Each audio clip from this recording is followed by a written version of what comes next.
सुमिता को समीर की बाहों में आज नयापन लगा। वो उसकी बाहों में झूलती चली गई। समीर उसे गोद में उठाकर बेड पर ले चला। सुमिता एक नए आनंद में सरोबार थी। समीर ने उसके अंदर प्रवेश पाने का रास्ता ढूंढ रहा था। सुमिता ने उसकी कामना पकड़कर उसे मुकाम पर लगाया और फिर, हेलो दोस्तों, नमस्कार, मैं आपकी दोस्त आज लेकर आई हूँ एक नई कहानी जिसका शीर्षक है अधूरी औरत। सुमिता और समीर अब अलग रहते थे और 3 दिनों की लंबी छुट्टियां सुमिता को 3 युगों के समान लग रही थीं। पहला दिन घर के कामकाज में निकल गया।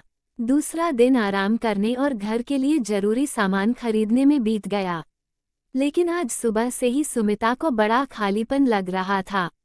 खालीपन तो वह कई महीनों से महसूस करती आ रही थी, लेकिन आज तो सुबह से ही वह खासी बोरियत महसूस कर रही थी। बाई खाना बनाकर जा चुकी थी। सुबह के 11 ही बजे थे। सुमिता का नहाना धोना, नाश्ता भी हो चुका था। झाड़ू पोंछा और कपड़े धोने वाली बाइयां भी अपना अपना काम करके जा चुकी थीं। यानी अब दिन भर न किसी का आना या जाना नहीं होना था। टीवी से भी बोर होकर सुमिता ने टीवी बंद कर दिया और फोन हाथ में लेकर उसने थोड़ी देर बातें करने के इरादे से अपनी सहेली आनंदी को फोन लगाया। हेलो, उधर से आनंदी का स्वर सुनाई दिया। हेलो आनंदी, मैं सुमिता बोल रही हूँ, कैसी है, क्या चल रहा है? सुमिता ने बड़े उत्साह से कहा। ओह, आनंदी का स्वर जैसे तिक्त हो गया सुमिता की आवाज सुनकर। ठीक हूँ, बस घर के काम कर रही हूँ। खाना, नाश्ता और बच्चे और क्या? तू बता। कुछ नहीं यार, बोर हो रही थी तो सोचा तुझसे बात कर लूँ। चल न, दोपहर में पिक्चर देखने चलते हैं, सुमिता उत्साह से बोली। नहीं यार, आज रिंकू की तबीयत कुछ ठीक नहीं लग रही है। मैं नहीं जा पाऊंगी। चल अच्छा, फोन रखती हूँ। मैं घर में ढेर सारे काम हैं। पिक्चर देखने का मन तो मेरा भी कर रहा है पर क्या करूँ, पति और बच्चों के ढेर सारे काम और फरमाइशें होती हैं, कहकर आनंदी ने फोन रख दिया। सुमिता से उसने और कुछ नहीं कहा, लेकिन फोन डिस्कनेक्ट होने से पहले सुमिता ने आनंदी की वह बात स्पष्ट रूप से सुन ली थी, जो उसने शायद अपने पति से बोली होगी। इस सुमिता के पास घर गृहस्थी का कोई काम तो है नहीं, दूसरों को भी अपनी तरह फुर्सतिया समझती है। बोलते समय स्वर की खींच साफ महसूस हो रही थी। फिर शिल्पा का भी वही रवैया, उसके बाद रश्मि का भी। यानी सुमिता से बात करने के लिए न तो किसी के भी पास फुर्सत है और न ही दिलचस्पी। सब की सब आजकल उससे कतराने लगी हैं, जबकि ये तीनों तो किसी जमाने में उसके सबसे करीब हुआ करती थीं। एक गहरी सांस भरकर सुमिता ने फोन टेबल पर रख दिया। अब किसी और को फोन करने की उसकी इच्छा ही नहीं रही। वह उठकर गैलरी में आ गई। नीचे की लॉन में बिल्डिंग के बच्चे खेल रहे थे। न जाने क्यों उसके मन में एक हुक सी उठी और आंखें भर आईं। किसी के शब्द कानों में गूंजने लगे थे, तुम भी अपने माता पिता की इकलौती संतान हो सुमी, और मैं भी। हम दोनों ही अकेलेपन का दर्द समझते हैं, इसलिए मैंने तय किया है कि हम ढेर सारे बच्चे पैदा करेंगे ताकि हमारे बच्चों को कभी अकेलापन महसूस न हो। समीर हंसते हुए अक्सर सुमिता को छेड़ता रहता था। बच्चों को अकेलापन का दर्द महसूस न हो कि चिंता करने वाले समीर की खुद की ही जिंदगी को अकेला करके सूनेपन की गर्त में धकेल आई थी सुमिता। लेकिन तब कहाँ सब सोच पाई थी वह कि एक दिन खुद इतनी अकेली होकर रह जाएगी। कितना गिड़गिड़ाया था समीर, आखिर तक कितनी विनती की थी उसने, प्लीज सुमी, मुझे इतनी बड़ी सजा मत दो। मैं मानता हूँ मुझसे गलतियाँ हो गईं, लेकिन मुझे एक मौका तो दे दो, एक आखिरी मौका। मैं पूरी कोशिश करूंगा कि तुम्हें अब से शिकायत का कोई मौका न मिले। समीर बार बार अपनी गलतियों की माफी मांग रहा था, उन गलतियों की जो वास्तव में गलतियां थी ही नहीं। छोटी छोटी अपेक्षाएं, छोटी छोटी इच्छाएं थीं जो एक पति सहज रूप से अपनी पत्नी से करता है। जैसे उसकी शर्ट का बटन लगा दिया जाए, बुखार से तपते और दुखते उसके माथे को पत्नी प्यार से सहला दे, कभी मन होने पर उसकी पसंद की कोई चीज बनाकर खिला दे वगैरह। लेकिन समीर की इन छोटी छोटी अपेक्षाओं पर भी सुमिता बुरी तरह से भड़क जाती थी। उसे इन्हें पूरा करना गुलामी जैसा लगता था। नारी शक्ति, नारी स्वतंत्रता, आर्थिक स्वतंत्रता, इन शब्दों ने तब उसका दिमाग खराब कर रखा था। स्वाभिमान, आत्मसम्मान, स्वावलंबी बन। इन शब्दों के अर्थ भी तो कितने गलत रूप से ग्रहण किए थे उसके दिलो दिमाग ने।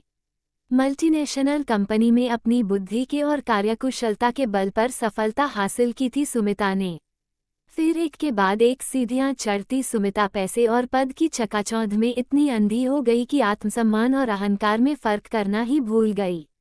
आत्मसम्मान के नाम पर उसका अहंकार दिन पर दिन इतना बढ़ता गया कि वो बात बात में समीर की अवहेलना करने लगी।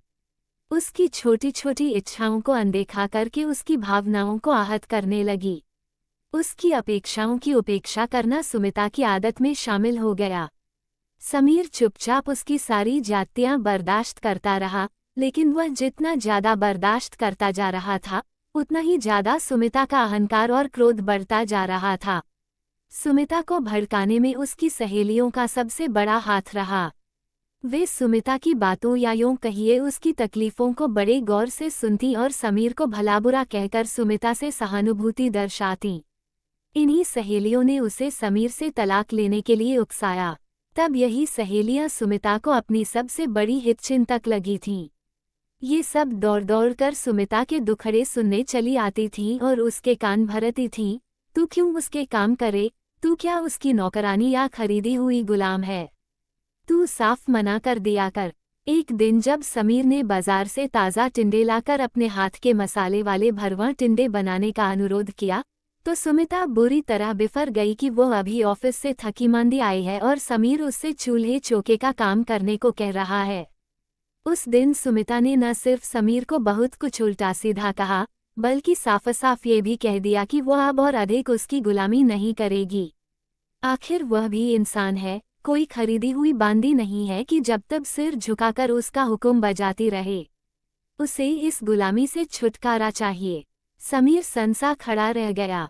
एक छोटी सी बात इतना बड़ा मुद्दा बनेगी, ये तो उसने सपने में भी नहीं सोचा था। इसके बाद वह बार बार माफी मांगता रहा, पर सुमिता न मानी तो आखिर में सुमिता की खुशी के लिए उसने अपने आंसू पीकर तलाक के कागजों पर दस्तखत करके उसे मुक्त कर दिया। पर सुमिता क्या सचमुच मुक्त हो पाए? समीर के साथ जिस बंधन में बंध कर वह रह रही थी, उस बंधन में ही वह सबसे अधिक आज़ाद, स्वच्छंद और अपनी मर्जी की मालिक थी। समीर के बंधन में जो सुरक्षा थी, उस सुरक्षा ने उसे समाज में सिर ऊंचा करके चलने की एक गौरवमय आज़ादी दे रखी थी। तब उसके चारों ओर समीर के नाम का एक अद्भुत सुरक्षा कवच था, जो लोगों की लोलुप और कुत्सित दृष्टि को उसके पास तक फटकने नहीं देता था। तब उसने उस सुरक्षा कवच को पैरों की बेड़ी समझा था, उसकी अवहेलना की थी, लेकिन आज सुमिता को एहसास हो रहा है उसी बेड़ी ने उसके पैरों को स्वतंत्रता से चलना बल्कि दौड़ना सिखाया था। समीर से अलग होने की खबर फैलते ही लोगों की उसके प्रति दृष्टि ही बदल गई थी। औरतें उससे ऐसे बिदकने लगी थीं, जैसे वह कोई जंगली जानवर हो और पुरुष उसके आसपास मंडराने के बहाने ढूंढते रहते। दो चार लोगों ने तो वक्त बेवक्त उसके घर पर भी आने की कोशिश भी की। वो तो समय रहते ही सुमिता को उनका इरादा समझ में आ गया, नहीं तो अब तो बाजार या कहीं भी आते जाते सुमिता को एक अजीब सा डर, असुरक्षा तथा संकोच हर समय घेरे रहता है। जबकि समीर के साथ रहते हुए उसे कभी कहीं पर भी आने जाने में किसी भी तरह का डर नहीं लगा था। वो पुरुषों से भी कितना खुलकर हंसी मजाक कर लेती थी, घंटों गप्पे मारती थीं। पर न तो कभी सुमिता को कोई झिझक हुई और न ही साथी पुरुषों को ही। पर अब किसी भी परिचित पुरुष से बातें करते हुए वह अंदर से घबराहट महसूस करती है। हंसी मजाक तो दूर, परिचित औरतें खुद भी अपने पतियों को सुमिता से दूर रखने का भरसक प्रयत्न करने लगी हैं। भारती के पति विशाल से सुमिता पहले कितनी बातें, कितनी हंसी ठिठोली करती थी। चारों जने अक्सर साथ ही में फिल्म देखने, घूमने फिरने और रेस्तरां में साथ साथ लंच या डिनर करने जाते थे। लेकिन सुमिता के तलाक के बाद एक दिन आरती ने अकेले में स्पष्ट शब्दों में कह दिया, अच्छा होगा तुम मेरे पति विशाल से दूर ही रहो। अपना तो घर तोड़ ही चुकी हो, अब मेरा घर तोड़ने की कोशिश मत करो। सुमिता स्तब्ध रह गई। इसके पहले तो आरती ने कभी इस तरह से बात नहीं की थी। आज क्या एक अकेली औरत द्वारा अपने पति को फंसा लिए जाने का डर उस पर हावी हो गया। आरती ने तो पूरी तरह से उससे संबंध खत्म कर लिए। आनंदी, रश्मि, शिल्पी का रवैया भी दिन पर दिन रूखा होता जा रहा है। वे भी अब उससे कन्नी काटने लगी हैं। उन्होंने पहले की तरह अब अपनी शादी या बच्चों की सालगिरह पर सुमिता को बुलावा देना बंद कर दिया। कहाँ तो यही चारों जब तब सुमिता को घेरे रहती थीं। सुमिता को पता ही नहीं चला कि कब से उसकी आंखों से आंसू बह रहे थे। 4 साल हो गए उसे तलाक लिए। शुरू के साल भर तो उसे लगा था कि जैसे वह कैद से आज़ाद हो गई। अब वह अपनी मर्जी से रहेगी। पर फिर 1.5-2 साल होते होते वह अकेली पड़ने लगी। न कोई हंसने बोलने वाला, न साथ देने वाला। सारी सहेलियां अपने पति बच्चों में व्यस्त होती गईं और सुमिता अकेली पड़ती गई। आज उसे अपनी स्वतंत्रता, स्वावलंबन, अपनी नौकरी, पैसा सब कुछ बेमानी सा लगता है। अकेले तन्हा जिंदगी बिताना कितना भयावह और दुखद होता है। लोगों के भरपूरे परिवार वाला घर देखकर सुमिता का अकेलेपन का एहसास और भी अधिक बढ़ जाता और वह अवसादग्रस्त सी हो जाती। अपनी पढ़ाई का उपयोग उसने कितनी गलत दिशा में किया। स्वभाव में नम्रता के बजाय उसने अहंकार को बढ़ावा दिया और उसी गलती की कीमत वह अब चुका रही है। सोचते सोचते सुमिता सुबकने लगी। खाना खाने का भी मन नहीं हुआ उसका। दोपहर 2 बजे उसने सोचा घर बैठने से अच्छा है अकेले ही फिल्म देख आए। फिर वह फिल्म देखने पहुंच ही गई। फिल्म के इंटरवल में कुछ चिरपरिचित आवाज़ों ने सुमिता का ध्यान आकर्षित किया। देखा तो नीचे दाईं ओर आनंदी अपने पति और बच्चों के साथ बैठी थी। उसकी बेटी रिंकू चहक रही थी। सुमिता को समझते देर नहीं लगी कि आनंदी का पहले से प्रोग्राम बना हुआ होगा। उसने सुमिता को टालने के लिए ही रिंकू की तबीयत का बहाना बना दिया। आगे की फिल्म देखने का मन नहीं किया उसका, पर खिन मन लिए वह बैठी रही। अगले कई दिन ऑफिस में भी वह गुमसुम सी रही। उसकी और समीर की पुरानी दोस्त और सहकर्मी कोमल कई दिनों से देख रही थी कि सुमिता उदास और बुझी बुझी रहती है। कोमल समीर को बहुत अच्छी तरह जानती है। तलाक के पहले कोमल ने सुमिता को बहुत समझाया था कि वो गलत कर रही है, मगर तब सुमिता को कोमल अपनी दुश्मन और समीर की अंतरंग लगती थी, इसलिए उसने कोमल की एक नहीं सुनी। समीर से तलाक के बाद फिर कोमल ने भी उससे बात करना लगभग बंद ही कर दिया था, लेकिन आज सुमिता की आंखों में बार बार आंसू आ रहे थे, तो कोमल अपने आप को रोक नहीं पाए। वह सुमिता के पास जाकर बैठी और बड़े प्यार से उससे पूछा, क्या बात है सुमिता, बड़ी परेशान नजर आ रही हो। उसके सहानुभूतिपूर्ण स्वर और स्पर्श से सुमिता के मन में जमा गुबार आंसुओं के रूप में बहने लगा। कोमल बिना उससे कुछ कहे ही समझ गई कि उसे अब समीर को छोड़ देने का दुख हो रहा है। मैंने तुम्हें पहले ही समझाया था सुमी कि समीर को छोड़ने की गलती मत कर, लेकिन तुमने अपनी उन शुभचिंतकों की बातों में आकर मेरी एक भी नहीं सुनी। तब मैं तुम्हें दुश्मन लगती थी। आज छोड़ गई न तुम्हारी सारी सहेलियां तुम्हें अकेला। कोमल ने कड़वे स्वर में कहा। बस करो कोमल, अब मेरे दुखी मन पर और तीर न चलाओ, सुमिता रोते हुए बोली। मैं पहले से ही जानती थी कि वे सब बिना पैसे का तमाशा देखने वालों में से हैं। तुम उन्हें खूब पार्टियां देती थी, घुमाती फिराती थी, होटलों में लंच देती थी, इसलिए सब तुम्हारी हाँ में हाँ मिलाती थीं। तब उन्हें तुमसे दोस्ती रखने में अपना फायदा नजर आता था, लेकिन आज तुम जैसी अकेली औरत से रिश्ता बढ़ाने में उन्हें डर लगता है कि कहीं तुम मौका देखकर उनके पति को न फंसा लो।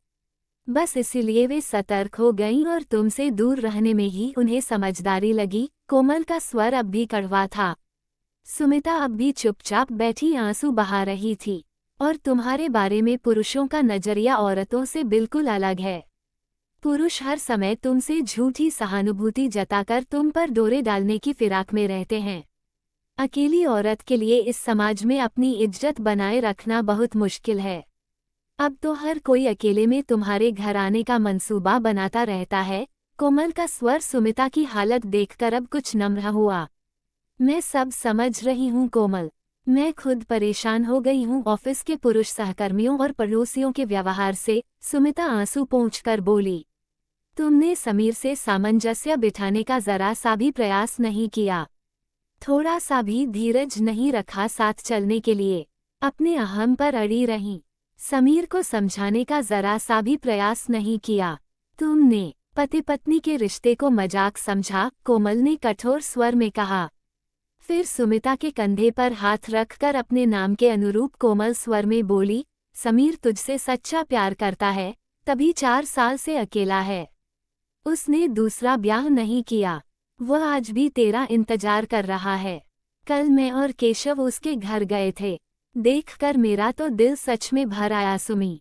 समीर ने डाइनिंग टेबल पर अपने साथ एक थाली तेरे लिए भी लगाई थी। वह आज भी अपने परिवार के रूप में बस तेरी ही कल्पना करता है और उसे आज भी तेरा इंतजार ही नहीं बल्कि तेरे आने का विश्वास भी है। इससे पहले कि वह मजबूर होकर दूसरी शादी कर ले उससे समझौता कर ले, वरना उम्र भर पछताती रहेगी। उसके प्यार को देख छोटी मोटी बातों को नज़रअंदाज कर दे। हम यही गलती करते हैं कि प्यार को नज़रअंदाज करके छोटी मोटी गलतियों को पकड़कर बैठ जाते हैं और अपना रिश्ता, अपना घर तोड़ लेते हैं। पर ये नहीं सोचते कि घर के साथ साथ हम स्वयं भी टूट जाते हैं। एक गहरी सांस लेकर कोमल चुप हो गई और सुमिता की प्रतिक्रिया जानने के लिए उसके चेहरे की ओर देखने लगी। समीर मुझे माफ करेगा क्या? सुमिता उसकी प्रतिक्रिया जानने के लिए उसके चेहरे की ओर देखने लगी। समीर के प्यार पर शक मत कर सुमी। तू सच बता, समीर के साथ गुजारे हुए 3 सालों में तू ज्यादा खुश थी या उससे अलग होने के बाद के 4 सालों में तू ज्यादा खुश रही है? कोमल ने सुमिता से सवाल पूछा जिसका जवाब उसके चेहरे की मायूसी ने ही दे दिया। लौट जा सुमी, लौट जा। इससे पहले कि जिंदगी के सारे रास्ते बंद हो जाएं, अपने घर लौट जा। 4 साल के भयावह अकेलेपन की बहुत सजा भुगत चुके तुम दोनों। समीर के मन में तुझे लेकर कोई गिला नहीं है। तू भी अपने मन में कोई पूर्वाग्रह मत रख और आज ही उसके पास चली जा। उसके घर और मन के दरवाजे आज भी तेरे लिए खुले हैं, कोमल ने कहा। घर आकर सुमिता कोमल की बातों पर गौर करती रही। सचमुच अपने अहम के कारण नारी शक्ति और स्वावलंबन के नाम पर इस अलगाव का दर्द भुगतने का कोई अर्थ नहीं है। जीवन की सार्थकता रिश्तों को जोड़ने में है, तोड़ने में नहीं। तलाक के बाद उसे यह भली भांति समझ में आ गया है। स्त्री की इज्जत घर और पति की सुरक्षा देने वाली बाहों के घेरे में ही है। फिर अचानक ही सुमी समीर की बाहों में जाने के लिए मचल उठी। समीर के घर का दरवाजा खुला हुआ था। समीर रात में अचानक ही उसे देखकर आश्चर्यचकित रह गया। सुमी बिना कुछ बोले उसके सीने से लग गई। समीर ने उसे कसकर अपने बाहुपाश में बांध लिया। दोनों देर तक आंसू बहाते रहे। मनों का मैल और 4 सालों की दूरियां आंसुओं से धुल गईं। बहुत देर बाद समीर ने सुमी को अलग करते हुए कहा, मेरी तो कल छुट्टी है, पर तुम्हें तो ऑफिस जाना है न। चलो अब सो जाओ। मैंने नौकरी छोड़ दी है समीर, सुमी ने कहा। छोड़ दी है? पर क्यों? समीर ने आश्चर्य से पूछा। तुम्हारे ढेर सारे बच्चों की परवरिश करने की खातिर, सुमी ने शर्माते हुए कहा तो समीर हंस पड़ा। फिर दोनों एक दूसरे की बाहों में खोए हुए अपने कमरे की ओर चल पड़े। तो दोस्तों, ये कहानी आपको कैसी लगी कमेंट कर बता दें। वीडियो लाइक और चैनल सब्सक्राइब करें। धन्यवाद।